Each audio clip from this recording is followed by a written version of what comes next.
Hello दोस्तों, स्वागत है आपका हमारे YouTube channel Hindi by Kaushik sir पे। तो दोस्तों आज का हमारा जो विषय है दोस्तों वो है वेदांग।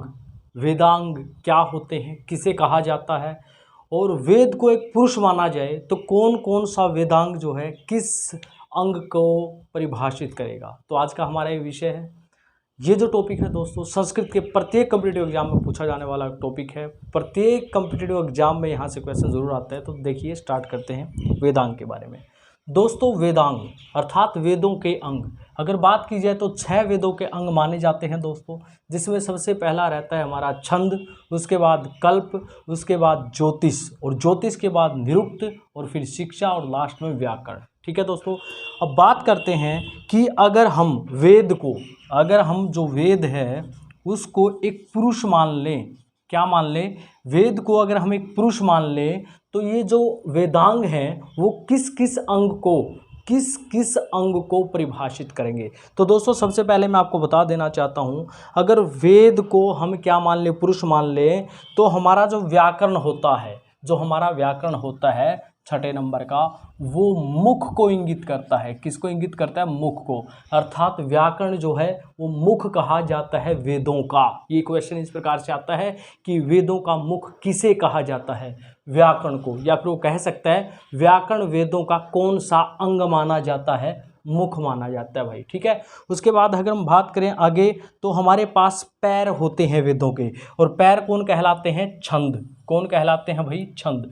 छंद पादौ तु वेदाः, अर्थात जो छंद है वो क्या कहलाते हैं? पैर कहलाते हैं। अगर वेद को हम पुरुष मान लें तो उसका जो मुख होगा वो व्याकरण होगा, और जो पैर होंगे वो छंद कहलाएंगे। अब बारी आती है कल्प की।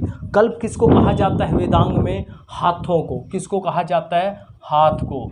हस्त, जिसको हाथ कहा जाता है, अर्थात जो हस्त है वो क्या बन जाएंगे? कल्प, अर्थात कल्प हस्त बन जाएंगे अगर वेद को पुरुष माना जाए। या फिर क्वेश्चन इस प्रकार से पूछा आता है, वेदांग में कल्प जो है किस चीज़ को संबंधित है? हस्त से। या किस चीज़ को इंगित करता है? हस्त को। ठीक है, या फिर कह सकते हैं वेदांग का जो कल्प है वो कौन सा अंग है? हस्त। उसके बाद है दोस्तों हमारे पास ज्योतिष। ज्योतिष को चक्षु अर्थात आँख माना जाता है। आँख, जिसको हम चक्षु बोलते हैं, चक्षु संस्कृत में आँखों को बोलते हैं। तो ज्योतिष को आँख माना जाता है जिसके द्वारा हम देखते हैं भूत भविष्य वर्तमान के बारे में। उसके बाद बारी आती है दोस्तों निरुक्त की, और निरुक्त को माना जाता है श्रोत्र अर्थात कान।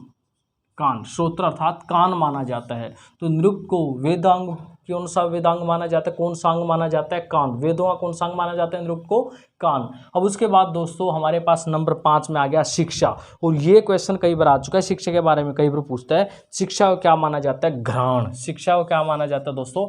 घ्राण। घ्राण, जिसको हम जिह्वा भी बोलते हैं। तो दोस्तों ये थे वेदांग। वेदांग कितने होते हैं? 6 होते हैं। सबसे पहला कौन सा होता है? छंद, उसके बाद कल्प, उसके बाद ज्योतिष, फिर निरुक्त, फिर शिक्षा, फिर व्याकरण। ठीक है, अब यहाँ पे कौन से अंग को क्या माना जाए? व्याकरण को, वेदांग का जो अंग व्याकरण है उसको क्या माना जाए? मुख माना जाए। छंद को पैर माना जाए। कल्प को हाथ माना जाए। ज्योतिष को आँख माना जाए। निरुक्त को कान, और शिक्षा जो है वो घ्राण कहलाती है। ओके दोस्तों, बेस्ट ऑफ लक।